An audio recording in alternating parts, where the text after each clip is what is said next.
Welcome back to Inside Drag Racing. We come to you from the Don Garlits Museum of Drag Racing in Ocala, Florida. And for many drag racing fans, the funny cars are the thing that just fit the bill. And this is quite a collection right here, a favorite corner of mine in the museum.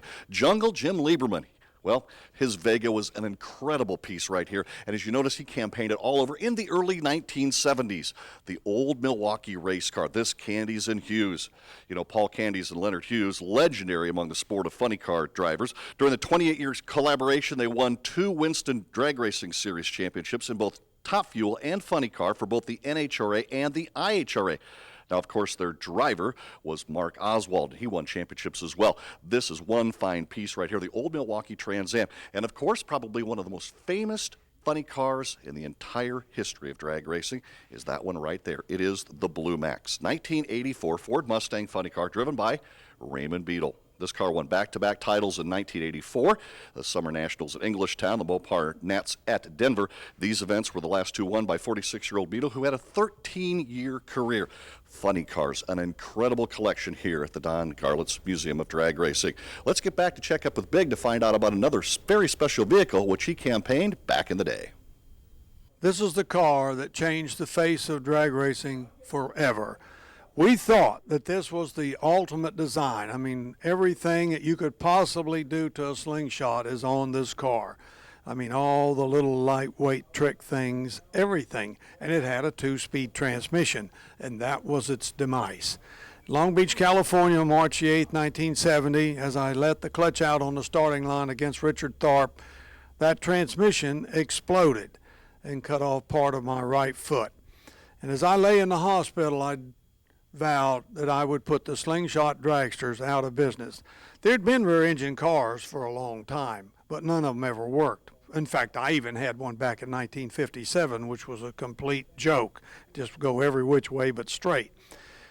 But when I come out of the hospital, I really went to work on it. Of course, the wheelbases had gotten longer. We had slipper clutches. We had better tires. Had a lot of stuff that made it possible to make a rear-engine car work.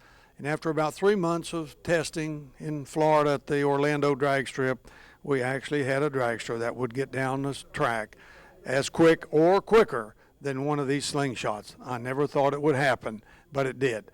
And the rest is history. The NHRA Sportsman Spotlight with Bob Fry, featuring a closer look at NHRA sportsman drag racers and their racing activities at different drag strips across the nation. Brought to you by Duplicolor, the leader in automotive paints, primers, and coatings.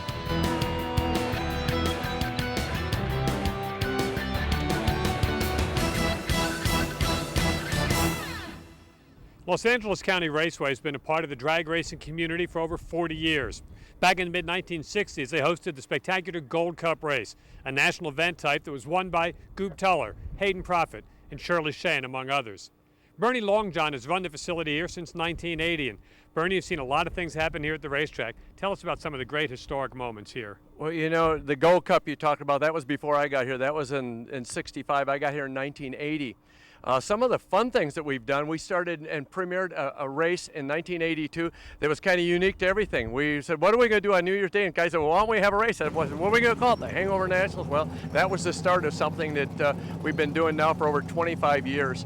And it really is a big, and it's a fun race. We run everything from pros to the guy off the street running a bracket car, and it's just a big, fun race. I know you've had jet cars here in the past. They put on some great shows, but tell us about your normal weekly programs.